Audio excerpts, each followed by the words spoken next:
नमस्कार दोस्तों, कैसे हैं आप सब। आशा करता हूं आप सभी सुखी व स्वस्थ होंगे। दोस्तों, मैं हूं एडवोकेट राजेश। स्वागत करता हूं आप सभी का आपके अपने YouTube channel secular finance TV पर। दोस्तों, आज हम बात करेंगे हीरो फिनकॉर्प के ऊपर। दोस्तों, हीरो फिनकॉर्प एक डिजिटल लेंडिंग प्लेटफॉर्म है।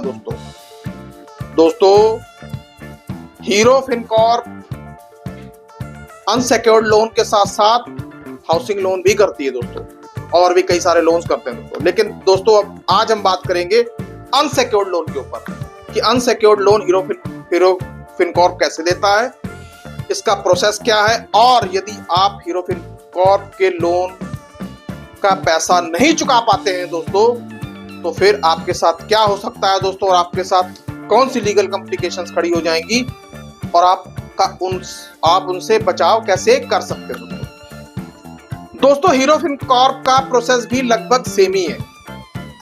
आपसे एक ऐसा मोबाइल नंबर मांगा जाएगा जिसपे आधार कार्ड और पैन कार्ड लिंक हो। सारी फॉर्मेलिटी हो जाने के बाद फिर आपका सिबिल स्कोर चेक होगा। सिबिल स्कोर यदि सेटिस्फैक्टरी पाया जाता है तो हीरो फिनकॉर्प के द्वारा आपको एक ऑफर जनरेट करके दिया जाता है। ऑफर के बाद फिर कंपनी आपकी बैंक स्टेटमेंट भी चेक करती है कि आपकी बैंकिंग कैसी है, बैंकिंग सही है कि नहीं है सही दोस्तों। ये सब कुछ हो जाने के बाद हीरो फिनकॉर्प पैसा आपके बैंक अकाउंट में डाल देती है दोस्तों। इसके लिए आपको नैच का सेटअप भी करना पड़ता है दोस्तों, ताकि आपकी मंथली EMI ऑटो डेबिट हो सके दोस्तों। ये था थोड़ा मोटा मोटा कि हीरो फिनकॉर्प का प्रोसेस क्या था दोस्तों। अब आइए बात करते हैं कि हीरो फिनकॉर्प का लोन यदि आप नहीं चुका पा रहे हैं तो दोस्तों आपके साथ क्या हो सकता है दोस्तों, क्या क्या मुश्किलें आ सकती हैं दोस्तों। हीरो फिनकॉर्प का प्रोसेस, जब आपकी EMI ऑटो डेबिट होने वाली होगी 4 से 5 दिन पहले से ही आपको रिमाइंडर्स आने शुरू हो जाएंगे कि जी आप अपनी EMI पे कर दीजिए। 5 या 6 तारीख को आपकी EMI ड्यू है। मैसेजेस आएंगे, व्हाट्सएप मैसेजेस आएंगे। एक आध दिन पहले आपको कॉल भी आ सकता है कि आज आप अपनी EMI पे कर दीजिए दोस्तों। ड्यू डेट निकलने के बाद यदि आप अपनी EMI पे नहीं कर पाते हैं दोस्तों, फिर पहले तो कंपनी के एम्प्लॉय आपसे बड़े ही आराम से बात करेंगे कि जी सर आपकी EMI बाउंस हो गई है, पे कर दीजिए। पहले एक दिन आपको ये कोई भी पेनल्टी नहीं लगाएंगे। जैसे ही 24 घंटे निकल जाते हैं फिर उसके बाद आपके ऊपर ये ओवरड्यू चार्जेस लगाने शुरू कर देते हैं दोस्तों। ओवरड्यू चार्जेस लगाएंगे, फिर आपसे कहेंगे कि ओवरड्यू चार्जेस के साथ जमा करा दीजिए। लेकिन धीरे धीरे जैसे जैसे दिन बीतते चले जाते हैं तो इनके रिकवरी एजेंट्स के फोन कॉल्स आपके फोन पे लगातार बजने शुरू हो जाते हैं। दिन रात सुबह शाम आपके फोन पर रिकवरी कॉल्स आते रहेंगे दोस्तों, ये बंद नहीं होंगे। कभी कभी तो ऐसा भी होता है कि रिकवरी कॉल्स के दौरान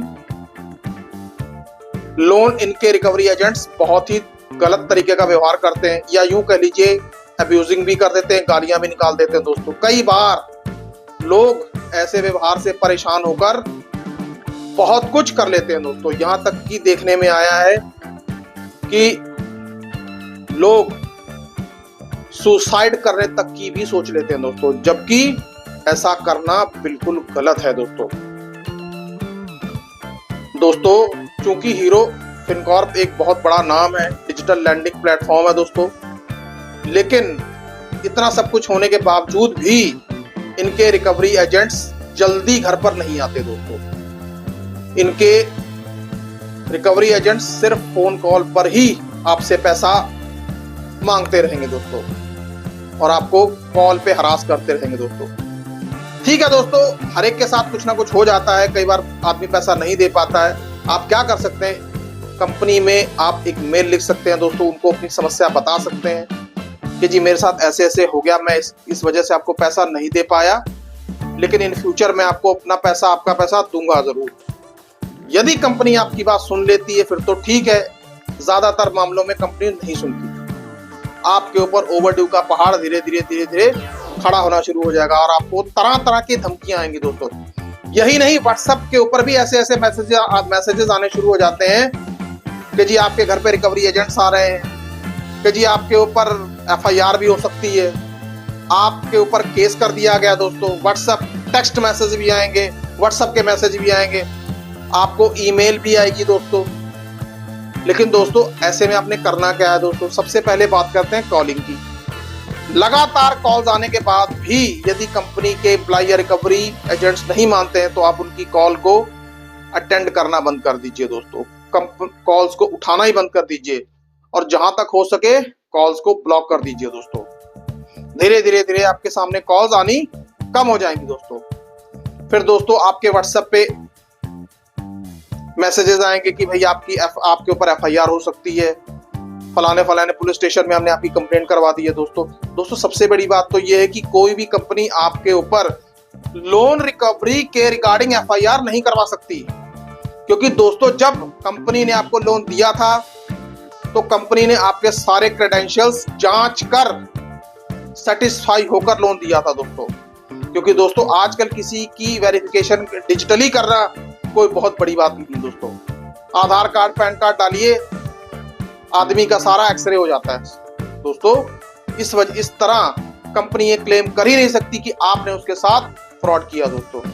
और दोस्तों वैसे भी इस देश में लोन डिफॉल्ट करना कोई कानूनी अपराध नहीं माना गया दोस्तों। फिर कंपनी की रिकवरी का अगला चरण ये होगा, कंपनी आपको आर्बिट्रेशन का नोटिस भेजेगी, आर्बिट्रेशन का सम्मन भेजेगी दोस्तों एक बात बड़ी नोट करके रखिएगा कि यदि आपके पास आर्बिट्रेशन का कोई नोटिस आता है या अगर किसी एडवोकेट का आता है या आर्बिट्रेशन का वैसे ही नोटिस आता है तो आप देख लीजिए, इसको वेरीफाई करिए कि क्या ये नोटिस सही है या गलत है। लेकिन ज्यादातर मामलों में ऐसे नोटिस गलत ही पाए जाते हैं दोस्तों। आर्बिट्रेशन का सम्मन भी एक इनके पास ऐसा टूल है कि ये लोग आपको डराते हैं दोस्तों। लेकिन आर्बिट्रेशन के सम्मन को हम कैसे पहचानें? आप उसमें ये देखिए कि यदि उसके अंदर ओरिजिनल स्टैंप लगी हुई है दोस्तों, क्योंकि जो स्कैन कॉपी आपके पास आई है यदि उसमें ओरिजिनल स्टैंप मेंशन्ड है तब भी आप उसको वेरीफाई करिए। उसकी कोर्ट नंबर, सीट नंबर, जज किस डिस्ट्रिक्ट से आया है वो सारा वेरीफाई करिए।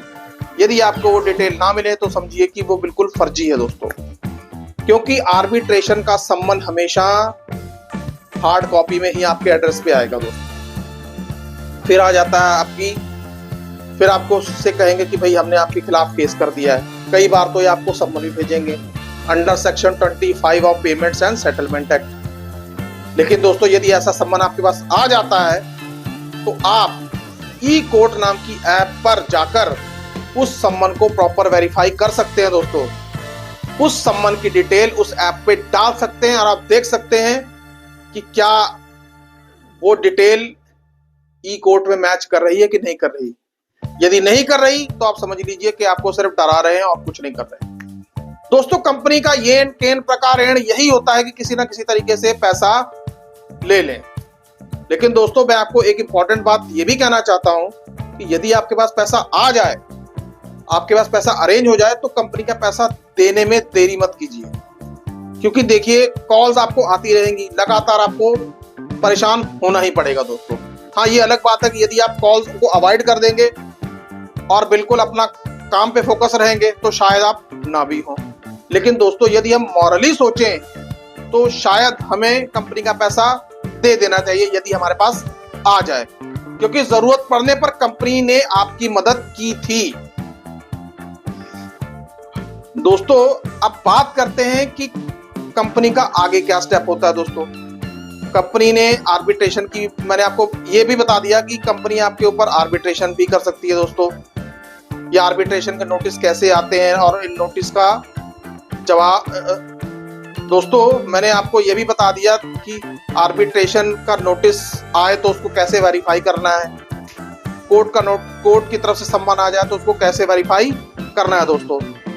अब दोस्तों एक चीज मैं आपको और बता देता हूं, यदि आपके पास आर्बिट्रेशन का असली सम्मन आ भी जाए, यदि वो असली में हो, तब भी आप उससे अपना बचाव कर सकते हैं दोस्तों। कैसे? मान लीजिए कि आपके अगेंस्ट कंपनी ने आर्बिट्रेटर का सम्मन, मान लीजिए आपके अगेंस्ट आर्बिट्रेटर का सम्मन आ गया दोस्तों, तो आप देरी ना करते हुए उस आर्बिट्रेटर के सम्मन का रिप्लाई कर दीजिए दोस्तों, चाहे डिजिटली कर दीजिए, चाहे जैसे मर्जी कर दीजिए।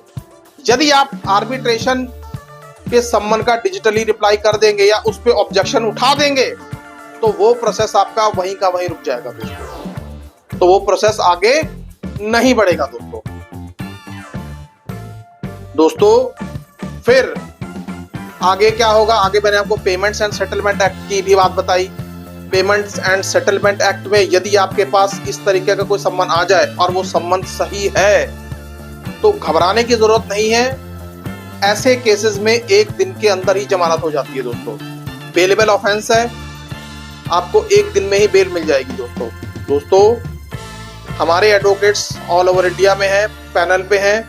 यदि आपको ऐसे किसी केस में जरूरत है तो हम आपकी मदद कर सकते हैं दोस्तों। आपके स्क्रीन पर एक मोबाइल नंबर डिस्प्ले हो रहा है दोस्तों, उस पर आप व्हाट्सएप करके हमें अपनी समस्या बता सकते हैं दोस्तों, जिसका चार्ज हमने बहुत ही कम रखा है, 99 रुपीज दोस्तों। लोन के रिलेटेड ही नहीं, यदि आपको और भी किसी तरीके की कानूनी समस्या है दोस्तों, हम उसमें भी आपकी पूरी मदद करेंगे दोस्तों। अब सवाल ये पैदा होता है कि यदि आप कंपनी का पैसा नहीं देंगे तो आखिरकार होगा क्या आपको जेल होगी या आपको पुलिस पकड़ के ले जाएगी? नहीं दोस्तों, ऐसा कुछ भी नहीं होगा। बल्कि यदि कुछ होगा तो आपका सिविल स्कोर सीवियरली डैमेज होगा दोस्तों, यानी जिसको हम शुद्ध भाषा में कहें बुरी तरीके से प्रभावित होगा। आप किसी कंपनी से लोन नहीं ले पाए,